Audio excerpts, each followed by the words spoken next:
One of the biggest human settlements we spacefarers come across during our travels in the universe of Starfield is Neon, the capital city of planet Volii Alpha, which sits in Freestar Collective space.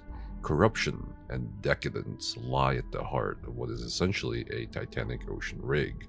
It's a pleasure-sin city where contraband drugs such as Aurora is legal to procure and consume. Billions of credits flow through the core of the city, while thousands languish and suffer in the grimy ghettos tucked away from the eyes of the tourism industry. Of course, just like any other city in human history, Neon has its own issues, systems, culture, and peoples. In this video, we'll be delving into the specific lore of the factions, or rather gangs of Neon, that make up a part of the foundation of the power structure of the city that supports the iron tyranny of a Freestar Collective governor, Benjamin Bayou, and the corporations such as Ryujin Industries that make Neon their home. There will be spoilers as a heads up. If you're interested in Starfield lore, definitely check out the other videos, especially the one on Aurora, which is heavily connected to everything Neon, and let me know down in the comments below what next you would like to see a lore video on. For anything else Starfield, feel free to check out my partner, StarfieldWiki.net, run by the team behind UESP. It's easy to get bedazzled by the bright signage, bustling activities, and the nightlife of Neon, particularly as a tourist. It's unclear what the history behind Neon's founding is, but it's implied by Walter Stroud that it may have started out as a small human colony and started out subsisting on the fauna of Volii Alpha, namely the chasm bass or the red shark whales.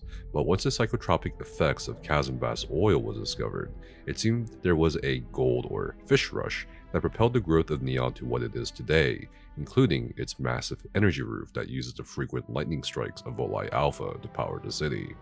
But, as the old saying goes for tourism, it's a nice place to visit, but not a nice place to live in. While being perhaps the most lucrative human settlement, most denizens of Neon seem to have it pretty rough. Aurora abuse, rampant homelessness, poverty, violence, abusive policing, and many other woes plague the lives of Neon. It's jarring to also learn that some companies pay their employees with Aurora instead of actual currency, speaking to the subtle horrors of living in Neon.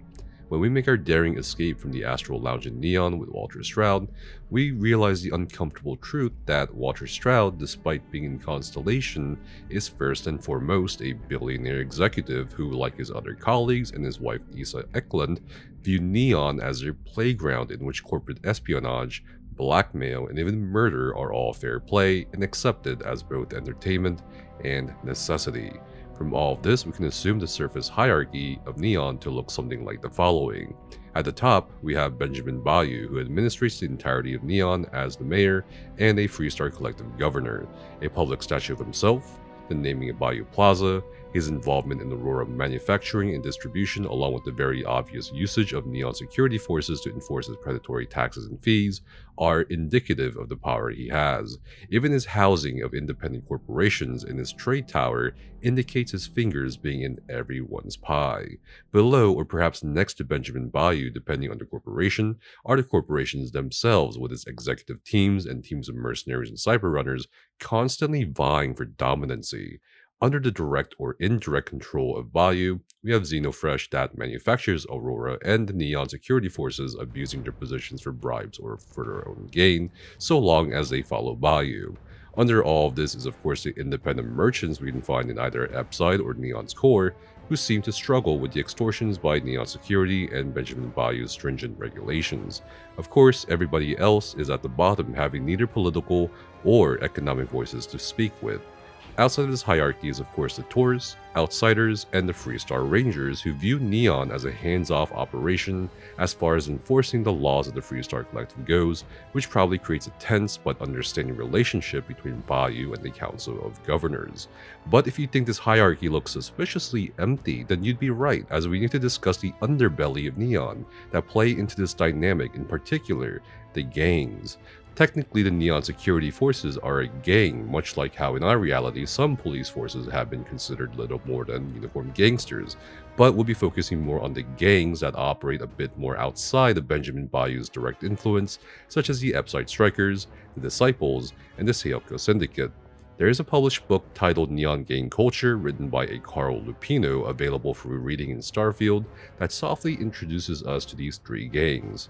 And yet, despite its reputation as a settled system's premier pleasure city, Neon is also home to a plethora of criminals, ruffians, and assorted dregs.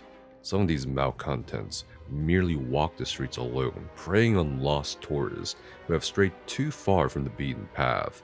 But the worst offenders are the organized groups, those who have banded together for a common criminal cause.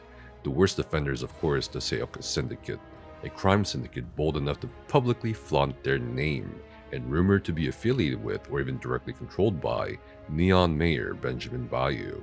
And then of course, there are the smaller, yet no less dangerous street gangs, the Abiside Strikers and the Disciples. As with most gangs, their members pride themselves on being family, but the only blood they're interested in is what they can spill in the streets. The summary for the book reads, Carl Lupino's book, An Examination of Neon Gang Culture, is an in-depth look at the various neon gangs and criminal organizations, focusing on the Seokha Syndicate, Abiside Strikers, and the Disciples. He did not have the cooperation of those he wrote about and was warned not to publish his work. Shortly after the book was released, Lupino disappeared and hasn't been heard from since. The Disciples can be encountered when we ask Frank Rennick, the weapon shop owner in Neon's core, what happened to his robot companion, Styx, when we notice that it has graffiti tags all over it. We agree to track the culprit called Warlord, who's one of a few disciples hanging out in an Abiside bar, called Euphorica, who was responsible for the tagging. While we talk to Euphorica, we are stopped by Digger Zemin, a crate rat or poor inhabitant of Abiside, who warns us about the dangers of Abiside now that the Disciples have almost pushed the Strikers out, their rival gang. Things have become apparently more violent than when the Strikers were the more strong gang. We can confront, kill, or persuade Warlord for compensation, but it's clear from our conversation with him before that he's a bit unhinged, and violence or vandalism comes rather easily to him. When we run into other disciples, they're also not hesitant on threatening or committing violence.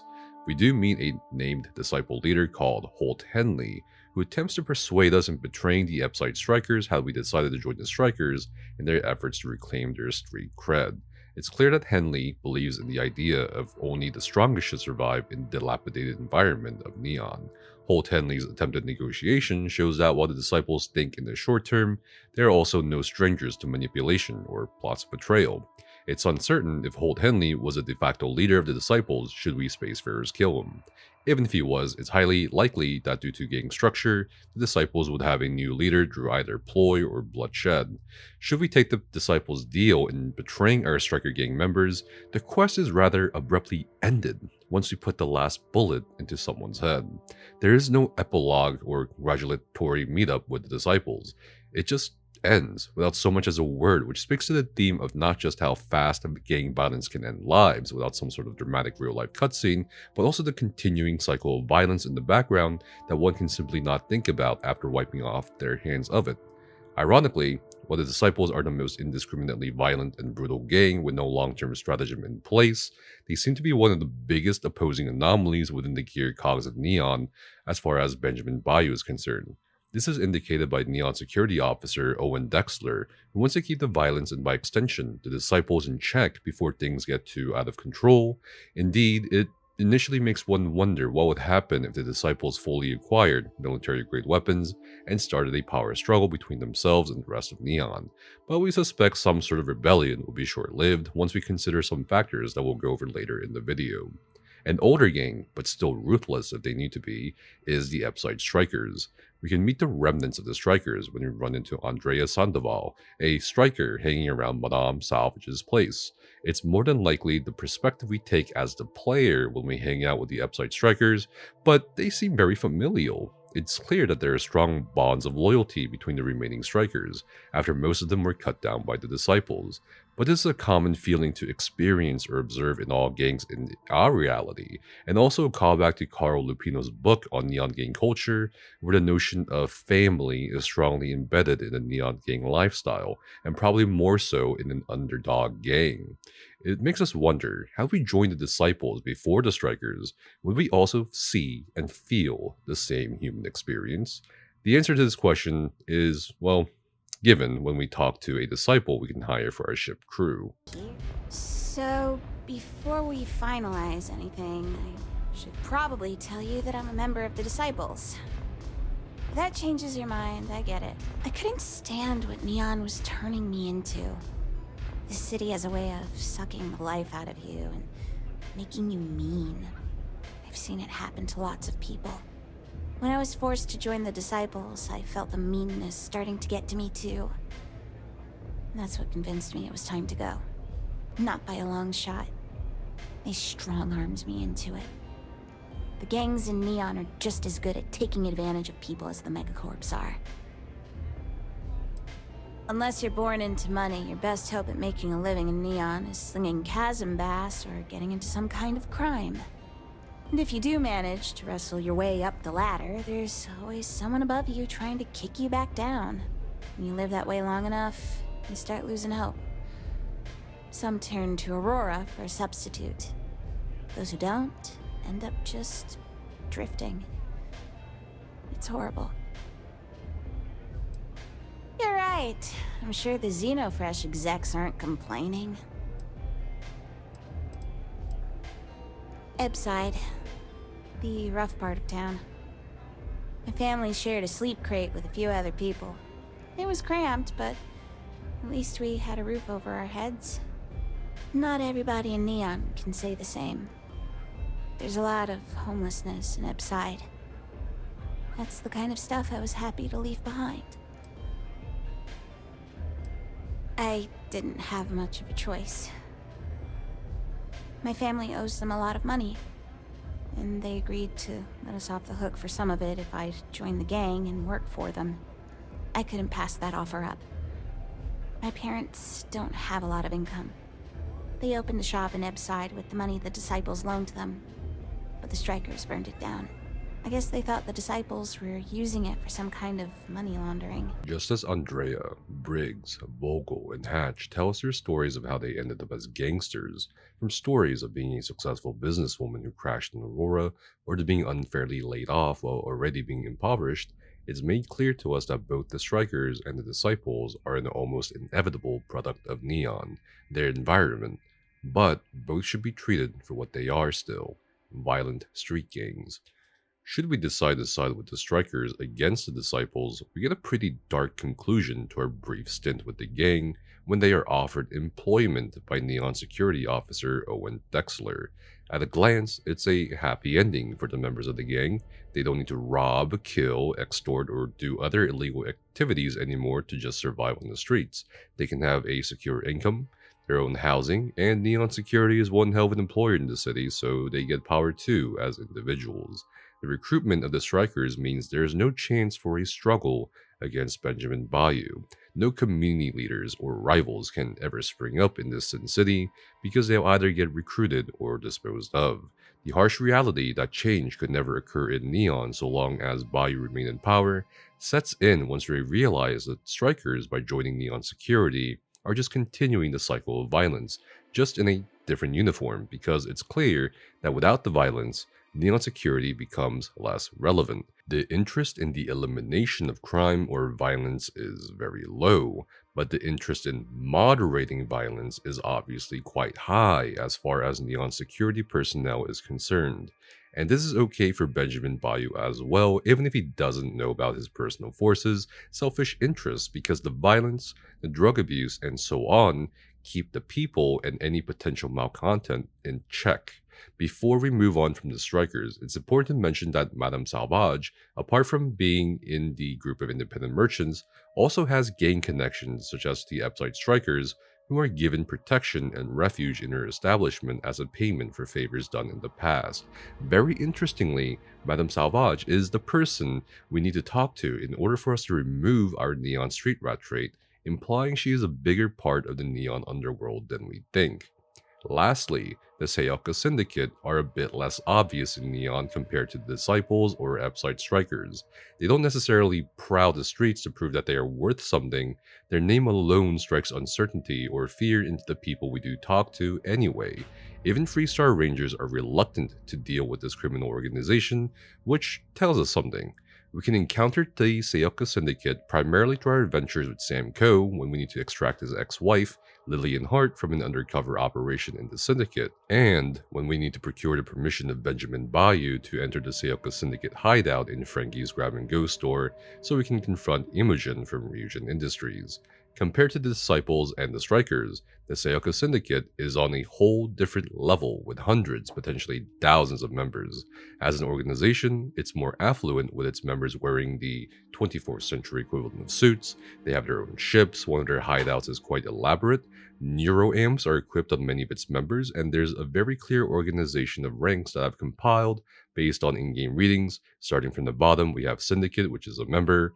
We have Gangster above that, Soldier, Enforcer, Hitman, Assassin, and more than likely there are pole bosses, underbosses, or bosses above these named ranks we can observe in Starfield.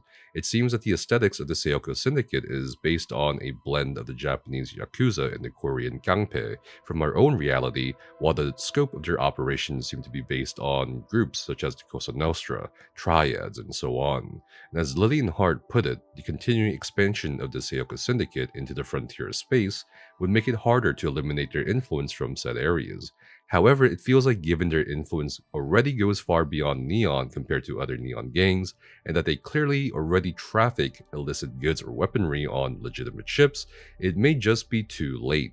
It's more than likely, given the Syndicate's direct connection to Benjamin Bayou and his wealth, that the Seokha Syndicate was the gang responsible for the disappearance of Carlo Lupino, the author of An Examination of Neon Gang Culture. When we also discovered Lillian Hart's CI, or confidential informant, dead in his Ryujin apartment, the theory on Lupino's killers becomes a bit more solid, as information such as that can only be obtained at high levels, which should be Benjamin Bayou's territory, as well as all the roads with these gangs seem to ultimately lead back to his tyranny. We can also find a data slate on the body of Valerie Mosquera, one of the named Syndicate leaders who we kill when helping Lillian Hart at a supposed weapons cache this Syndicate owns on Andromas 3 that reads, "I'm sick and tired of Lillian Hart breathing down our neck, so it's time to end her once and for all. Use the abandoned supply depot on Andromas 3 and drop some breadcrumbs to lead her there. Call it a weapons cache or whatever you want. She won't be able to resist. When she trips the alarms, have your crew jump her and kill her. That will give us one less ranger to worry about. And Valerie, don't screw this up, or you're gonna find yourself floating on the wrong side of an airlock." We don't know who the sender was, as the name is redacted. One could say it was Benjamin Bayou, but based on the language of the slate, it doesn't seem like it, and could just be a higher up within the Syndicate itself, even more so as Benjamin Bayou doesn't like to get directly involved in matters like these, so he can remain publicly squeaky clean. But the slate confirms, or may confirm, what we suspected of the Seokha Syndicate. The weapons cache never existed, and it was a trap for the Freestar Ranger so the Syndicate could eliminate her, implying that they have no need for weapons caches to distribute, or perhaps they have other plans for territories beyond Neon. Or perhaps they are already entrenched in outer territory settlements or outposts. Criminals tend to move a lot faster than the forces of the law, and if we add space to this, then the Freestar Rangers may literally be light years behind the Syndicate, given the low number of rangers available to do their duties. Unfortunately, with the implied expansion of the Seokha Syndicate beyond Neon, this also means Benjamin Bayou's reach is also extended beyond Neon as a result, which makes one shudder to think what kind of miserable living conditions will be afflicted on others not living in Neon in the near future. I hope you've all enjoyed this Starfield lore video on the gangs of Neon. Thank you so much for watching, and if you like this or any other lore video we've done, definitely subscribe to the channel. We have more lore videos for Starfield planned well into early 2024, and plan on doing lore videos for other games as well. More than likely, we'll be hosting a community poll on the YouTube channel for said games that maybe you'd like to see we do lore videos for. As always, thank you for being you. Stay safe, and see you out there in the Starfield.